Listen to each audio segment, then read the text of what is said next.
O Evangelho de João, capítulo 1. A Palavra da Vida. No começo, aquele que é a Palavra já existia. Ele estava com Deus e era Deus. Desde o princípio, a Palavra estava com Deus. Por meio da Palavra, Deus fez todas as coisas, e nada do que existe foi feito sem ela. A Palavra era a fonte da vida, e essa vida trouxe a luz para todas as pessoas.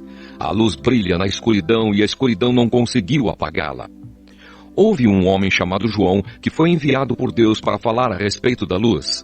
Ele veio para que, por meio dele, todos pudessem ouvir a mensagem e crer nela.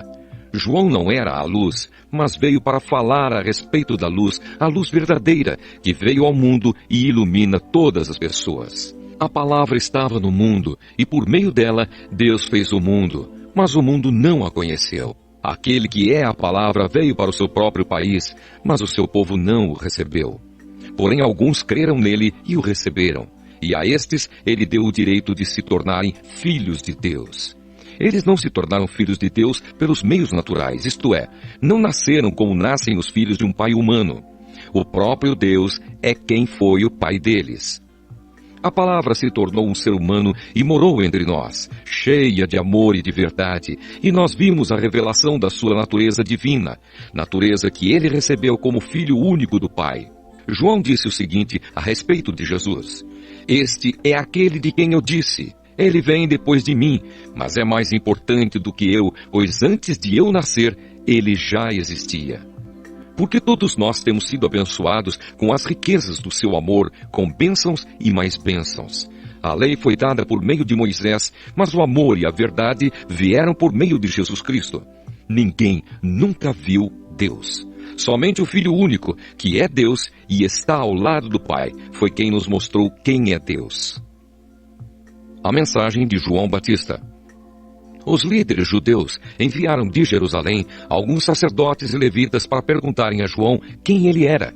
João afirmou claramente: "Eu não sou o Messias." Eles tornaram a perguntar: "Então quem é você? Você é Elias?" "Não, eu não sou", respondeu João. "Você é o profeta que estamos esperando?" "Não", respondeu ele. Aí eles disseram a João: "Diga quem é você, para podermos levar uma resposta aos que nos enviaram. O que é que você diz a respeito de você mesmo?" João respondeu citando o profeta Isaías: "Eu sou aquele que grita assim no deserto: preparem o caminho para o Senhor passar." Os que foram enviados eram do grupo dos fariseus. Eles perguntaram a João: "Se você não é o Messias, nem Elias, nem o profeta que estamos esperando, por que é que você batiza?" João respondeu: "Eu batizo com água, mas no meio de vocês está alguém que vocês não conhecem. Ele vem depois de mim, mas eu não mereço a honra de desamarrar as correias das sandálias dele." Isso aconteceu no povoado de Betânia, no lado leste do Rio Jordão, onde João estava batizando. O Cordeiro de Deus. No dia seguinte, João viu Jesus vindo na direção dele e disse: "Aí está o Cordeiro de Deus que tira o pecado do mundo. Eu estava falando a respeito dele quando disse: depois de mim vem um homem que é mais importante do que eu, pois antes de eu nascer, ele já existia. Eu mesmo não sabia quem ele era, mas vim batizando com água para que o povo de Israel saiba quem ele é." João continuou: "Eu vi o Espírito descer do céu como uma pomba e parar sobre ele. Eu não sabia quem ele era, mas Deus, que me mandou batizar com água, me disse: você vai ver o Espírito descer e parar sobre um homem. Esse é quem batiza com o Espírito Santo. E eu vi isso, e por esse motivo tenho declarado que ele é o Filho de Deus." Os primeiros discípulos de Jesus. No dia seguinte, João estava outra vez ali com 2 dos seus discípulos. Quando viu Jesus passar, disse: "Aí está o Cordeiro de Deus." Quando os 2 discípulos de João ouviram isso, saíram seguindo Jesus. Então Jesus olhou para trás, viu que eles o seguiam e perguntou: "O que é que vocês estão procurando?" Eles perguntaram: "Rabi, onde é que o Senhor mora?" Rabi quer dizer mestre. "Venham ver", disse Jesus. Então eles foram, viram onde Jesus estava morando e ficaram com ele o resto daquele dia. Isso aconteceu mais ou menos às 4 da tarde. André, irmão de Simão Pedro, era um dos 2 homens que tinham ouvido João falar a respeito de Jesus, e por isso o haviam seguido. A primeira coisa que André fez foi procurar o seu irmão Simão e dizer a ele: achamos o Messias. Messias quer dizer Cristo. Então André levou o seu irmão a Jesus. Jesus olhou para Simão e disse: você é Simão, filho de João, mas de agora em diante o seu nome será Cefas. Cefas é o mesmo que Pedro e quer dizer pedra. Jesus chama Filipe e Natanael. No dia seguinte, Jesus resolveu ir para a região da Galileia. Antes de ir, foi procurar Filipe e disse: venha comigo. Filipe era de Betsaida, de onde eram também André e Pedro. Filipe foi procurar Natanael e disse: achamos aquele a respeito de quem Moisés escreveu no livro da lei e sobre quem os profetas também escreveram. É Jesus, filho de José, da cidade de Nazaré. Natanael perguntou: e será que pode sair alguma coisa boa de Nazaré? Venha ver, respondeu Filipe. Quando Jesus viu Natanael chegando, disse a respeito dele: aí está um verdadeiro israelita, um homem realmente sincero. Então Natanael perguntou a Jesus: de onde o Senhor me conhece? Jesus respondeu: antes que Filipe chamasse você, eu já tinha visto você sentado debaixo daquela figueira. Então Natanael exclamou: mestre, o Senhor é o Filho de Deus, o Senhor é o Rei de Israel. Jesus respondeu: você crê em mim só porque eu disse que tinha visto você debaixo da figueira? Pois você verá coisas maiores do que esta. Eu afirmo a vocês que isto é verdade. Vocês verão o céu aberto e os anjos de Deus subindo e descendo sobre o Filho do Homem.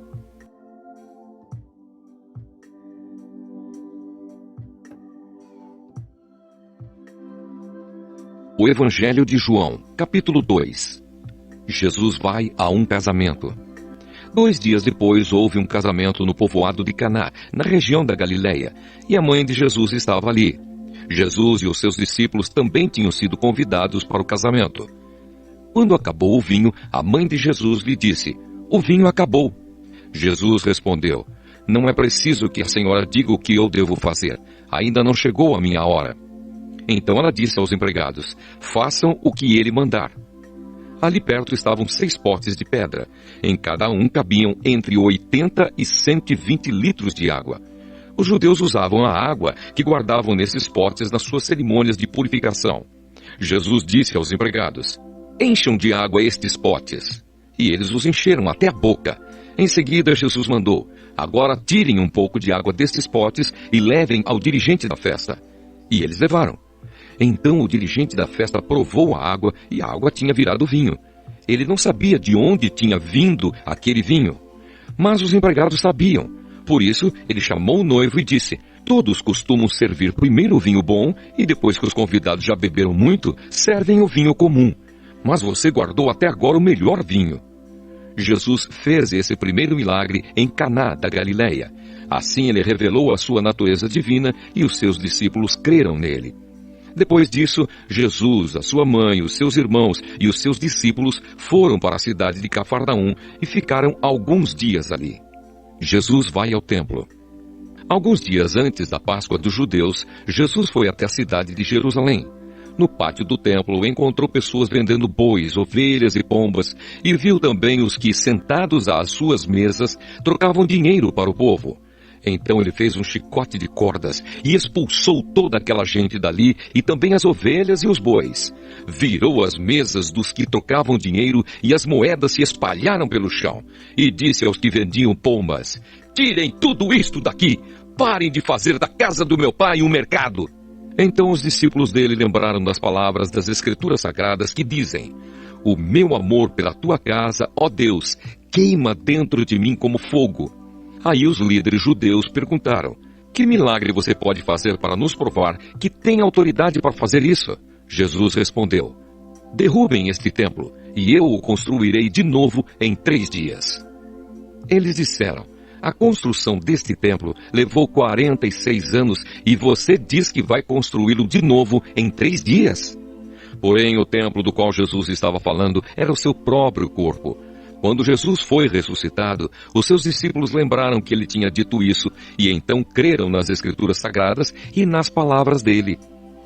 Jesus sabe o que as pessoas pensam.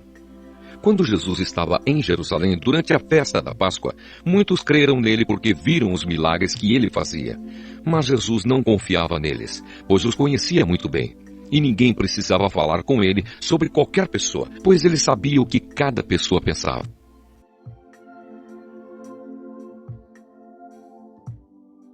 O Evangelho de João, capítulo 3. Jesus e Nicodemos.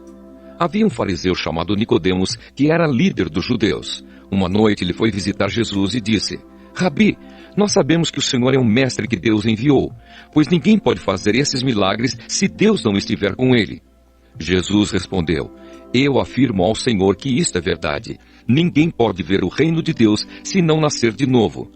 Nicodemos perguntou: Como é que um homem velho pode nascer de novo? Será que ele pode voltar para a barriga da sua mãe e nascer outra vez? Jesus disse: Eu afirmo ao Senhor que isto é verdade. Ninguém pode entrar no reino de Deus se não nascer da água e do Espírito. Quem nasce de pais humanos é um ser de natureza humana. Quem nasce do Espírito é um ser de natureza espiritual. Por isso não fique admirado, porque eu disse que todos vocês precisam nascer de novo. O vento sopra onde quer e ouve-se o barulho que ele faz, mas não se sabe de onde ele vem, nem para onde vai. A mesma coisa acontece com todos os que nascem do Espírito.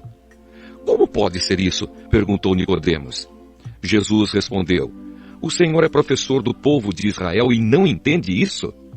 Pois eu afirmo ao Senhor que isto é verdade. Nós falamos daquilo que sabemos e contamos o que temos visto. Mas vocês não querem aceitar a nossa mensagem. Se vocês não creem quando falo das coisas deste mundo, como vão crer se eu falar das coisas do céu? Ninguém subiu ao céu a não ser o Filho do Homem que desceu do céu. Assim como Moisés, no deserto, levantou a cobra de bronze numa estaca, assim também o Filho do Homem tem de ser levantado para que todos os que creram nele tenham uma vida eterna. Porque Deus amou o mundo tanto que deu o seu único Filho, para que todo aquele que nele crer não morra, mas tenha a vida eterna. Pois Deus mandou o seu Filho para salvar o mundo e não para julgá-lo.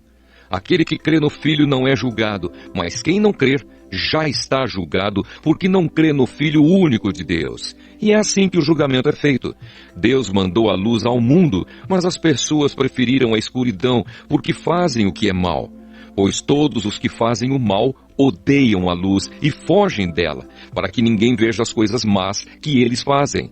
Mas os que vivem de acordo com a verdade procuram a luz, a fim de que possa ser visto claramente que as suas ações são feitas de acordo com a vontade de Deus. Jesus e João Batista. Depois disso, Jesus e os seus discípulos foram para a região da Judéia. Ele ficou algum tempo com eles ali e batizava as pessoas. João também estava batizando em Enom, perto de Salim, porque lá havia muita água. João ainda não tinha sido preso. Alguns discípulos de João tiveram uma discussão com um judeu sobre a cerimônia de purificação. Eles foram dizer a João: Mestre, aquele homem que estava com o Senhor no outro lado do rio Jordão estava batizando as pessoas. O Senhor falou sobre ele, lembra? E todos estão indo atrás dele. João respondeu: Ninguém pode ter alguma coisa se ela não for dada por Deus. Vocês são testemunhas de que eu disse: Eu não sou o Messias, mas fui enviado adiante dele. Num casamento, o noivo é aquele a quem a noiva pertence. O amigo do noivo está ali e o escuta e se alegra quando ouve a voz dele. Assim também o que está acontecendo com Jesus me faz ficar completamente alegre. Ele tem de ficar cada vez mais importante e eu menos importante. Aquele que vem do céu. Aquele que vem de cima é o mais importante de todos, e quem vem da terra é da terra e fala das coisas terrenas.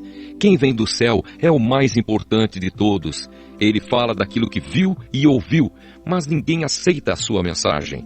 Quem aceita a sua mensagem dá prova de que o que Deus diz é verdade. Aquele que Deus enviou diz as palavras de Deus, porque Deus dá do seu Espírito sem medida. O Pai ama o Filho e pôs tudo nas mãos dele. Por isso, quem crê no Filho tem a vida eterna. Porém, quem desobedece ao Filho nunca terá a vida eterna, mas sofrerá para sempre o castigo de Deus.